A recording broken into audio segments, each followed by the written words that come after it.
Ang ayaw ko lang na ginawa niya, alam nyo, hindi ko inintindi yung mga insulto ginawa sa akin. Si Sandro, Dad, Manong Chavit is here. Ginawa niya ako. Hindi ako pinansin. Nagkita kami, yung sekretary niya, tinakpan na yung mata. Wala naman tinupad. Ang laking naitulong ko sa kanya, hindi siya presidente, kundi dahil sa akin. And huwag kamlimutang mag-like at subscribe para sa mga pinakabagong balita. Yun ang totoong nangyari. Hindi nila mapagkailaya ang daming tao sa meeting. So, sir, may tampo po kayo kay Pangulo? Ano no? Ang ayaw ko lang na ginawa niya, alam nyo, hindi ko inintindi yung mga insulto ginawa sa akin. Nagpunta kami sa Japan, bago labas lang. Sa presidential table, binention niya lahat. Si Sandro, Dad, Manong Chavit is here. Ginano niya, oh. Hindi niya ako pinansin. Ang mga overseas workers, bastos naman ang presidente yan, sabi nila. Oh, nagtampo ba ako? Hindi. Ayun sinasabi mo na pinapasok ko sa PCSO, director lang. Dahil chairman ng PCSO yung kapatid ko noon. Anak niya yon, director lang. Oo, ang dami naman yan eh. Sabi naman ni Special Assistant to the President, Lagdameo, sigurado na yan, Manong. Sinabi na ni Presidente, sigurado na yan. Isa-isa may na-appoint na director, umiiyak yung bata. Sigurado na yan, pag nakita, sigurado. Tapos, di na sumasagot yung sekretary niya. Nakita kami, yung sekretary niya, tinakpan na yung mata. Wala naman tinupad. Nagalit ba ako? Hindi. Direktor lang. Ang laking naitulong ko sa kanya, hindi siya presidente, kundi dahil sa akin. Bakit ako galit? Bakit ako naiinis sa kanya ngayon? Nung pinalis natin ang mga bases dito sa Pilipinas, it was approved by the Senate. Pagpunta niya sa States, pinabalik niya lahat, dinagdagan pa. At para tayong dinadala sa kumunoy. Alam niya na magkakagera ang China and Taiwan. Sabi ng China, we never invaded any country but Taiwan, we have to get it because it's ours. Binigyan sila ng 5 years. Ang Amerika, wag, laban tayo. Wag kayo bumayag, laban tayo. Pagkagaling ang presidente natin doon, binigay kagad ilang beses. Ang dami. Kung matuloy yung away nila, sinong bubugin? Tayo. Ang ngayon, iniinis pa niya ang China. Anong laban natin sa China? China is our neighbor. China is our friend. China is helping us a lot.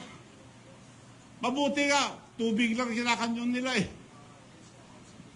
May karapatan din sila doon dahil ang dami nag-reclaim, hindi lang tayo. Vietnam at ibang country. It should be diplomatic. Kausapin niya lang. Sosyo na lang tayo dyan. She should stay neutral as a leader. He should stay neutral. Bakit kumampi agad? Di pinapahamak tayo, naghahabon pa. Mali yun. Sir, last na on my part, kayo po ba ay makikilahok o magbibigay ng suporta sa rally sa September 21?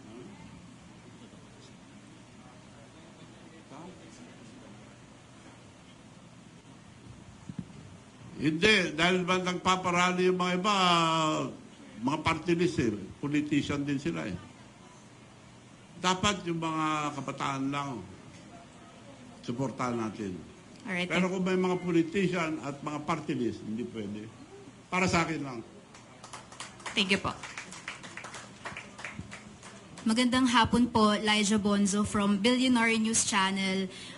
So sa kasalukuyan po ay pinamumunuan niyo po yung Louis Chavot Singson o LCS Group of Companies na sa kasalukuyan po ay may 12 kumpanya. At ngayon po, ayon po sa mga pagsusuri na pag-alaman din po namin na konektado po ito sa isang construction firm na Satrap Construction Corporation na parang binaliktad lang po na partas ng ibig sabihin daw po ay provincial governor. At for context din po, base po sa datos po ng DPWH, no, nakakubra po ito ng 62 public works sa Ilocos Sur mula 2016 to 2025 na nagkakahalaga ng 2.7 billion pesos. Yeah. So, for clarification lang po, sir, ano po ang connection ng Singson family sa Satrap Construction? Mabuti tinanong nyo. 10 years daw. Nakasungkit daw ako ng 2 billion. 10 years. Wala pang isang taon. Nasa billion na. 10 years. So, ibig sabihin, maraming project yan. Kung totoo man yan. Inaamin ko, sa amin yan, tatay ko, engineer, kontraktor. Bata pa ako, sumasama na ako, timekeeper. Dugo at pawis ang ginamit namin yan. Negosyo ng pamilya ko yan. Pero pa-inspect nyo lahat ng project ng Satrap. Pag meron katiwalian, pakukulong ako.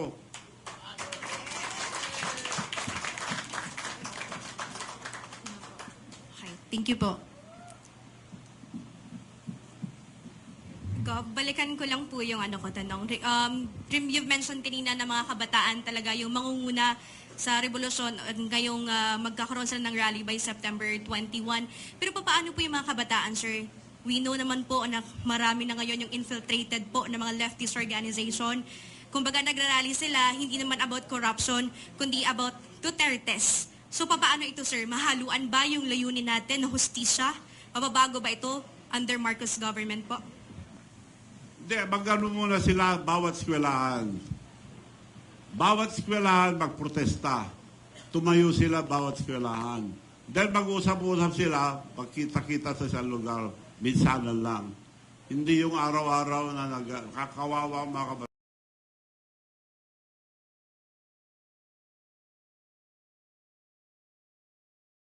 Mga colleges, supportahan natin sila. Dahil kinabukasin nila ito. But, sir, karamihan kasi sa kanila hindi korupsyon yung pinaglalaban, kundi pabagsakin yung mga Duterte. Lalo na yung gobyerno, sir. Wala akong kinakampihan. Kung yun ang ibig sabihin. Magandang hapon po, Governor. 2 questions lang po. Noong 2022, kita naman ng buong bayan na isa kayo sa mga solid na Ilocano na talagang nag-push para tumakbo si Ferdinand Bongbong Marcos. Ngayon sa nangyayari ngayon, ano po ang masasabi ninyo at maipapayo nyo sa Pangulo sa nangyayari ngayon sa bansa natin? Pangalawa po, bilang isang Ilocano, ano po ang maipapayo ninyo sa mga nagsasabing solido pa rin daw po ang Ilocos para sa mga Marcos? Salamat po. Kasi tungalingan yan. Wala nang solid north dahil nakikita, ilang dekada na silang presidente. Pare-pareho kami negosyo, tobacco producing provinces. Bakit ang Ilocos Sur, from the poorest to the fifth richest now in the country? Bakit Ilocos Norte nasa ilalim pa rin? Kami tinutulungan namin ng mga partners namin, libre lahat ng equipment. Magpunta kayo ngayon sa Ilocos Sur, lahat ng ospital, libre. Libre lahat. Sa Ilocos Norte, wala yan. Sa Ilocos Norte, nasaan sila? And we are the 6th fastest growing economy sa buong bansa. So, naglilingkod kami. Yung banat nila na dynasty, on record, tumakbo yung kapatid ko, kinontra ko, ayaw kong dynasty. Ako ang co-author ng anti-dynasty, dapat may batas. Tumakbo ang congresswoman, kinontra ko, pumunta yung mga tao sa bahay, talaga ba hindi namin bubuto ang kapatid nyo? Huwag yung ibuto, dahil kung ibuto nyo, wala nang maniniwala sa akin. The most important, credibility. Kung anong pangako mo sa tao, yun ang gawin mo. So, ulit, yung kapatid ko, isang babae, tumakbong mayo, kinuntra ko rin. Ayaw ko. Pero lahat ng pinaupo kong congressman mayor, lumaban, kalaban ko. So, anong gagawin ko? Dipinayagan ko na yung mga kapatid ko, alam ko matino, ngayon kami ng pinakalimang mayaman sa buong bansa. Ang tao, matatalino na kayo, mga may pera ka, bayaran mo, hindi ka bubuto. Kung dynasty ka man, madali kang matumba kung korap ka at hindi mo alam alagaan ang iyong kababayan. So, irrelevant na yung dynasty. Dahil nung araw, ang dynasty, masama yan dahil takot ang tao, nababayaran ng tao. Ngayon, matatalino na po ang tao. So, irrelevant na yung dynasty. Governor, magandang hapon. Mike Guyagoy from RMN DZXL. Gov, gusto ko lang mabalikan kung ano ho ang parang nagtulak sa inyo kung bakit nagsasalita ho kayo ng mga ganito, particular na sa Pangulong Ferdinand Marcos Jr. Ano yung nagtulak po sa inyo?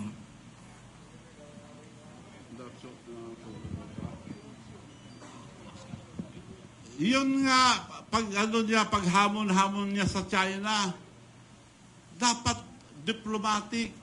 Anong laban natin sa China? Ipapahamak lang tayo. Pasalamat na nga tayo. Tubig lang ang kinakanyo sa mga barko natin na mga nagpupunta ron. Governor, doon sa Papait na nga sila tubig. Governor, doon sa binanggit nyo kanina about sa mga flood control projects sa Ilocos Norte, can you back this up with pieces of evidence? May mga dokumento ho ba kayo? May mga katibayan ho ba kayo para sabihin na itong mga binanggit nyo kanina?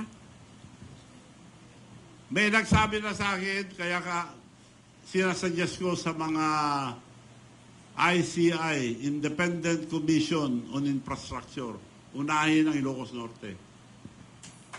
Governor, Hindi ako nagbibintang. Unahin lang. At ipaalala kay Presidente na involved din sila sa flood control. At mga dinedemanda ng tao ngayon at binibintangan mga diskaya, sila rin ang contractor nila. Gov, handa na rin ho ba kayo na pangit, since ngayon din nagsasalita na kayo about sa flood control project, handa na rin ho ba kayong ilabas o ibunyag na rin ang iba pang mga issues like for example yun sa mga sabungero, issue ng sabungero, missing sabungero like that? Nung tell all, pwedeng lahat na ng mga katiwalian o mga nangyayari sa ngayon ay kaya nyo na rin pong itong ibunyag? Sinabi ko na nga kanina, magagandang batas natin, ang implementasyon ang hindi maganda. Sinong nakukulong? Yung mga walang pera, yung mga mahirap lang.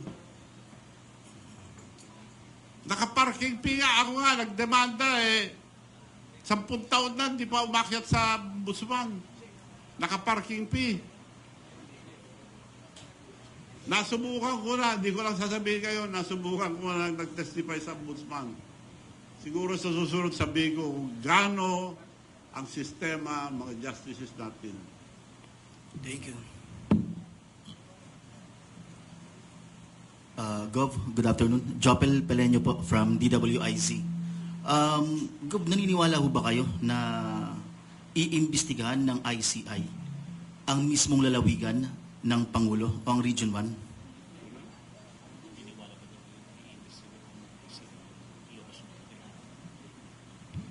Yan, di ako sigurado, pero dapat imbestigahan nila. Pero mabubuting tao to, na point. Kaya hinahamon ko sila, unahin nila yon. Huwag na silang lumayo pa. Sa tingin nyo, Gov, pakikinggan kayo ng ICI sa hamon po ninyo? Mabubuting tao ito.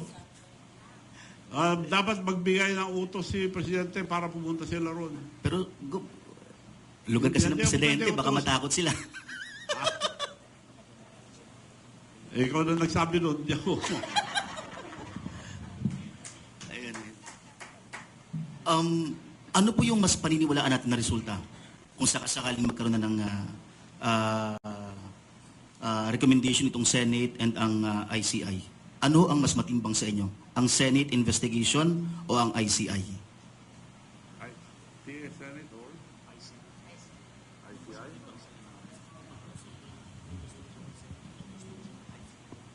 Well, sa Senate and Congress, majority always win. So, wala tayong asahan dyan. Kaya nga ako nandito ngayon na nag-aapela ng mga kabataan na lang ang magreklamo. Walang mangyayari yan, puro investigasyon. Tingnan nyo ngayon, nag-investigasyon, nagpalit na naman ng Blue Ribbon Committee. Last question, Gov. May magbabago ba sa Kongreso ngayon, sa Kamara? May magbabago po ba? Matitigil na po ba yung talamak na 100 billions of corruption sa flood control projects sa pamumuno ni Congressman Boji D? Hindi pa na-approve ang budget. Tanggalin nila lahat ang multo ron.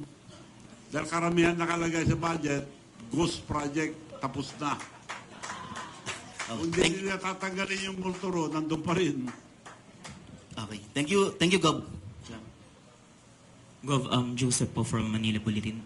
For clarifications lang po, you seem to be not satisfied with the change in leadership in the Congress and also with the ongoing Senate investigation. So first question is, bakit po hindi kayo satisfied? Second is, mayroon po ba kayong konkretong solusyon na magagawa para ma-address to? And third is, nung sinabi niyo po na dapat tanggalin yung mga corrupt, gusto po namin malaman from you, sino-sino po yung tinutukoy niyong corrupt, sir? Thank you.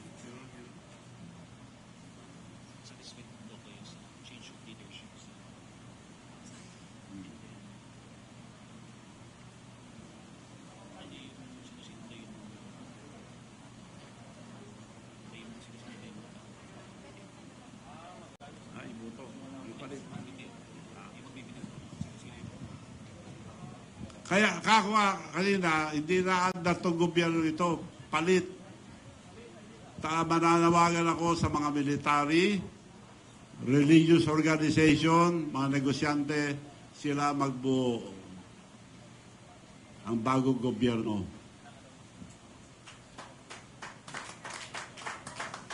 Mga matitino muna, including religious organization, sa military and police, sila mamuno muna. Alis muna lahat ng politician.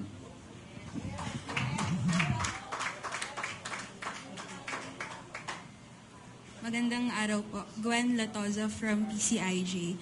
Sir, yung panawagan po na bumaba sa pwesto kapag nahanap na may korupsyon yung politiko, mag-a-apply din po ba ito dun sa mga politiko na may connect sa mga kontratista o yung may mga pawang lang po ng kaso ng korupsyon na mahahanap?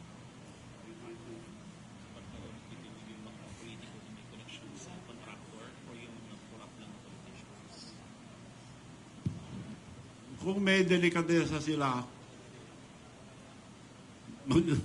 mag-resign. Pero wala akong nakikita sa Pilipinas. So the only way we have to change our government, mag-usap-usap ang military, police, mga religious organizations, mga kabataan, and mga technocrat natin, marami magagaling. Kaya nagkakaroon tayo ng brain drain eh. Hindi pinapansin, mga kurap ang nailalagay, yung mga madudunong nasa ibang bansa na. Sir, magandang araw po ulit. Follow up lang po dun sa tanong ko kanina. So, nabanggit nyo naman po na handa po kayong ipa-check po yung mga projects nyo. No? Ngayon po, mayroon din po kaming response from COMELEC Chair Garcia po tungkol nga po dito. Aware naman po tayo na bawal pong maging contractor ang mga nakaupong government officials dahil daw po may conflict of interest. So sabi po ni Chair Garcia, pwede pong ma-anti-graft and corrupt practices kasi pinagabawal nga po iyon. Magkakaroon ng interest lalo pa at may maaaring mabangga na interest ng publiko sa pamahalaan. So, ready po kayo na harapin po yung mga inspection sa project. Pero ano po ang response nyo patungkol po dito if ever man po na may umarangkadang gantong issue?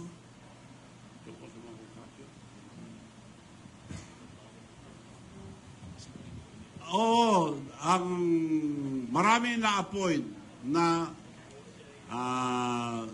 nagbibitaw muna mga ari-ari ay mga pwesto. So, ganun lang yun. Bawal kung nandun ka pa rin. Conflict of interest. To show you one example, when I was young, I was the biggest trader of tobacco in the entire North. Nung na-elect akong governor, binitawan ko ang magandang negosyo. Dahil doon ako kumita ng gusto. Ang Virginia Tobacco ay ano ng Amerika yan? Sarili nila. Walang iba. Inisbagin lang ni Harry Stonehill yung buto ng Virginia Tobacco. That's the main ingredient of cigarette. Pero So, how ako ang pinakamalaki trader, nung na-elect akong governor, nagbitaw ako. Dahil hindi ko na pwede tawaran yung farmer. Kailangan pataasin ko ng presyo para makinabang ang farmer. Yun ang delikadesa. Opo. Pero how about po, sir, ngayon na may mga relatives pa rin po kayo na nakaupo, then may mga projects pa rin pong hawak yung contracting firm nyo. Ano po ang... Totoo yun. Kung tingnan mo yung opisyal ng satrap, wala na akong pangalan doon. Dahil nag-divest ako. Kailan po? Ngayon, pwede na akong bumalik. Wala akong pesto eh. Negosyo namin yan. Tatay ko pa, negosyo na yan. Ano ang pamimigay ko sa tao? Ako po, Ilocano ng Dikuripot. Namimigay ako ng pera. Anong ibibigay ko kung di ako maghanap buhay? Hindi naman ako nagnanakaw. Okay po. So, sinusunod ko lang yung batas. Divest ka, di nag-divest ako. Pero sir, may mga relatives pa rin po kayo nakaupo. So, medyo conflict of interest pa rin daw po. Conflict of interest kung meron sarili sila, ganun din. Kung may sarili silang construction. Okay. Sige po. Thank you. Hello, good afternoon. Gob, Nochi Kakas po, DCRH. Sa tingin niyo po ba, walang alam ang Pangulo dito sa mga nangyayari sa Kongreso, yung mga budget insertion? Sa tingin niyo po ba, bulag siya dito o wala siya nakikita at nakalusot itong mga ganitong problema ng 2025 budget? Si PBBM. BBM. Opo. Kung di niya alam, wala siyang kwentang presidente. Hindi niya alam. Ano klaseng presidente kung di niya alam? Siya unang tumitingin. Siya nagmamando sa Senate. Siya nagmamando sa Congress. Okay, kasi Governor, yung problema kasi ang nakapokus talaga sa corruption 2022 until present. So parang gusto nilang i-connect sa past administration yung corruption. Ano po ang comment niyo po dito?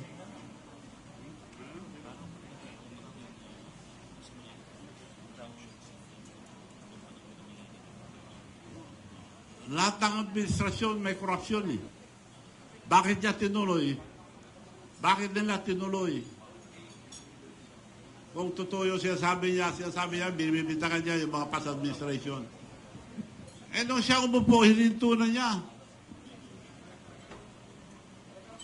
Kung may delikadesa siya, oy, may diferensya to, pag nanakaw to, hintuan natin to. Dapat ganon. Tinuloy-tuloy niya eh.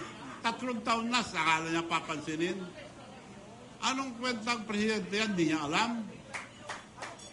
Hindi dapat maging presidente kung hindi niya alam nangyayari sa buong gobyerno. And last on my part, Gob, sigurado na po ba kayo na unahin sa investigasyon yung Ilocos Norte? How about dun sa Leyte? Kay sa kanyang pinsan na si dating Speaker Romualdez, yung ganitong flood control anomaly. Unahin lang ang Ilocos Norte tapos punta sila sa Bicol. Thank you so much. Mas marami doon kay Saldico. Ayun. One last question na po. Hello po, Gov. Hello.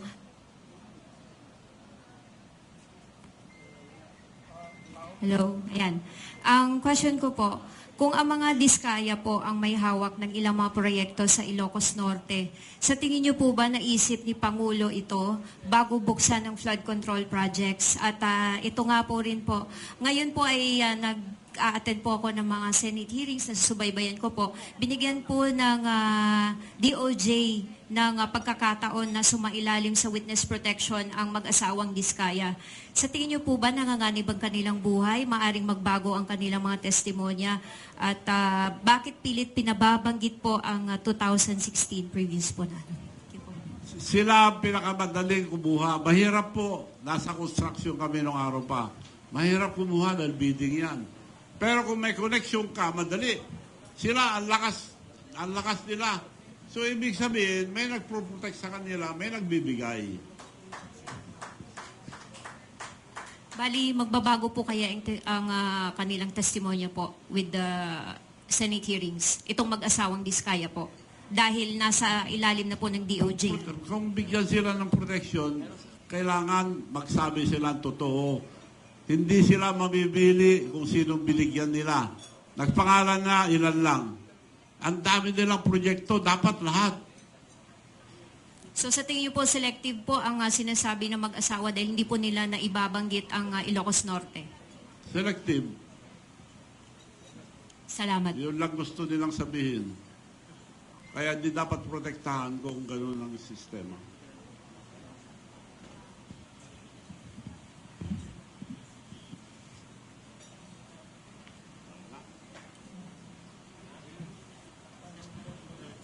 Oh, last question. Total, may susunod pa.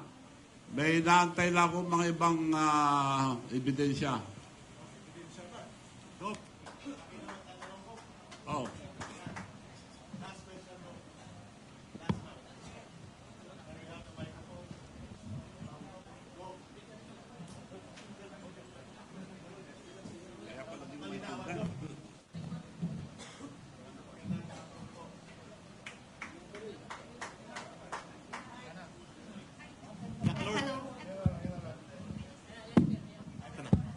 Magandang hapon po, Governor Chavit Singson. Saludo po sa iyong prangka at tapat na pagpapahayag sa sambayan ng Pilipino. And natutuwa po kami bilang mamamayang Pilipino for your courage to face the nation this afternoon. Kasama po ang ating nirerespeto din, although retired na po sila, na mga matataas na naging general ng Armed Forces of the Philippines, General Delfin Lorenzana,